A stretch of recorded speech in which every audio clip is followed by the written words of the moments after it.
Why is socialism and communism so popular right now? I want to talk through what's behind that. I want to talk through the temptations that lead us towards that. And then I finally want to talk about how we can address it through some sort of cure, some sort of way to remedy it. So let's start off with, why is this happening? What is going on that's causing people to really embrace socialism and communism right now? I think there's two characteristics that are backed by one underlying cause that's basically making all this happen. So the first characteristic is malicious envy. And I like the way Jordan Peterson describes this in one of his presentations. Malicious envy is basically taking delight in the failure of others who are privileged in a way you are not. That's malicious envy. So it's delight, right? That's the malicious part. And then envy, when they're privileged in a way you're not, they fail, you take pleasure. So malicious envy, for example, maybe you're not as wealthy as you might want to be. You're not as good looking, or you're not as smart, or you don't have the skin color you wish you had, whatever it is.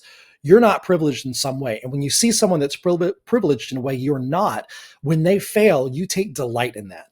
That's malicious envy. And that is one of the core things that I think leads people to communism and socialism. Another is narcissism. So narcissism is this idea that we want to gain rewards that are undeserved, whether it's fame, whether it's attention, maybe it's wealth.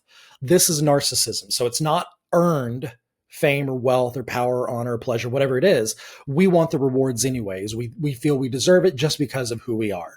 So these are the two main characteristics that I think are leading people towards communism and socialism. Or said another way, I think the people that are embracing socialism and communism have these traits, at least one of them, if not both.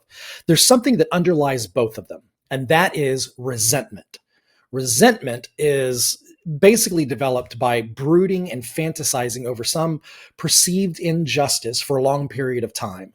So something happened in the world, you feel like it was unjust, it was unfair, and then you start to brood, you start to fantasize over it, especially in the revenge aspect.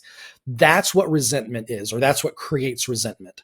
That resentment is very, very dangerous. And now we're starting to get into biblical stories, particularly the legacy of Cain.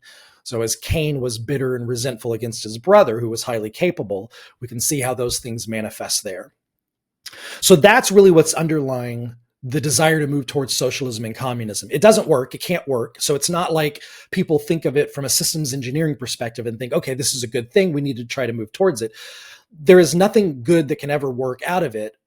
What people are looking for is to get even. They're looking for revenge. Or they're looking for something that they get that they didn't deserve. So it's malicious envy and narcissism.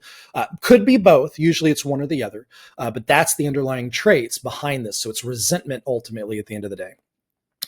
So how do we, what's leading us there? What leads us towards resentment? I think there's three temptations that lead us towards this, that start to create that resentment.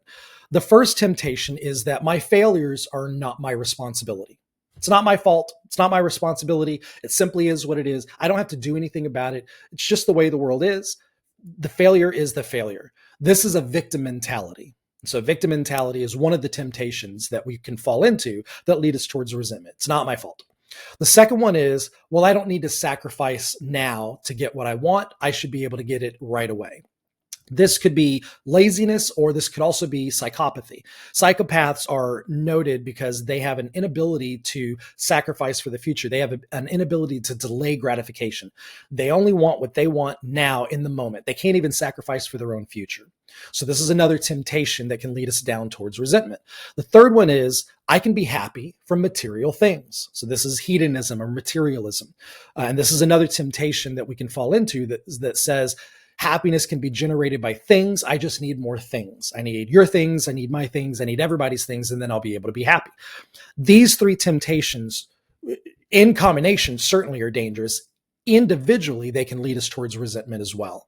So these are the temptations that lead us down towards it. So again, it's this victim mentality. It's this idea of not being able to sacrifice. So you could call it laziness, you could call it psychopathy, but not sacrificing for the future or others.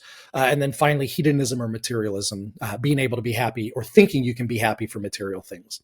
So what's the cure? How do we address this? Well, obviously, avoiding temptations in ourselves is a big part of it, and helping other people avoid those temptations is a good thing. But what do you do with people that are already resentful?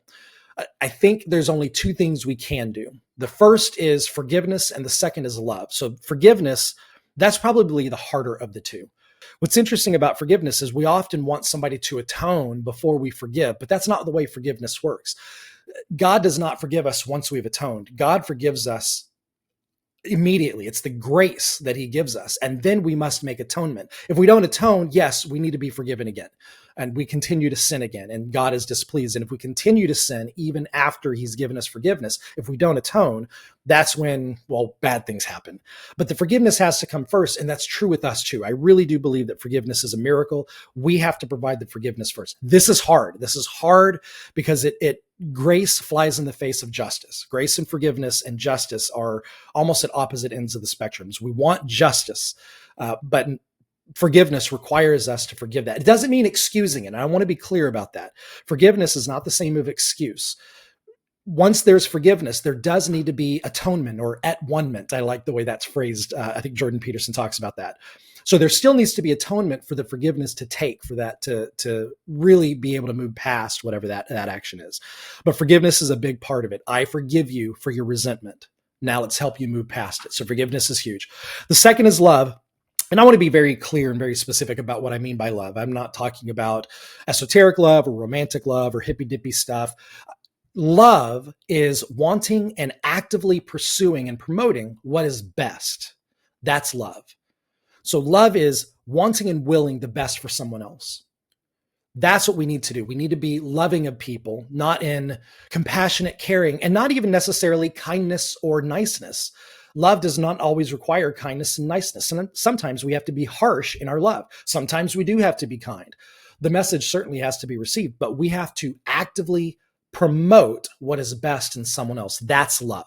That's the definition of love.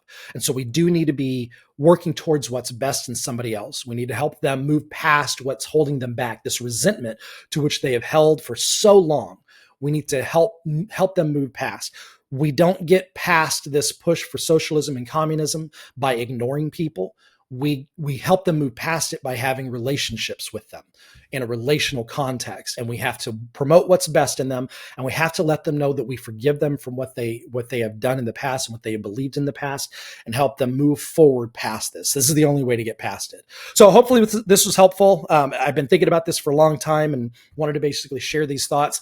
Curious if you think there's something I got wrong or something else that needs to happen, but that's really the ideas that I had. So I think this is really ultimately why socialism and communism have been so popular lately. We're seeing a rash of kind of mental illness in this country and in the Western world in general, of resentment. And that resentment has been led to by several temptations.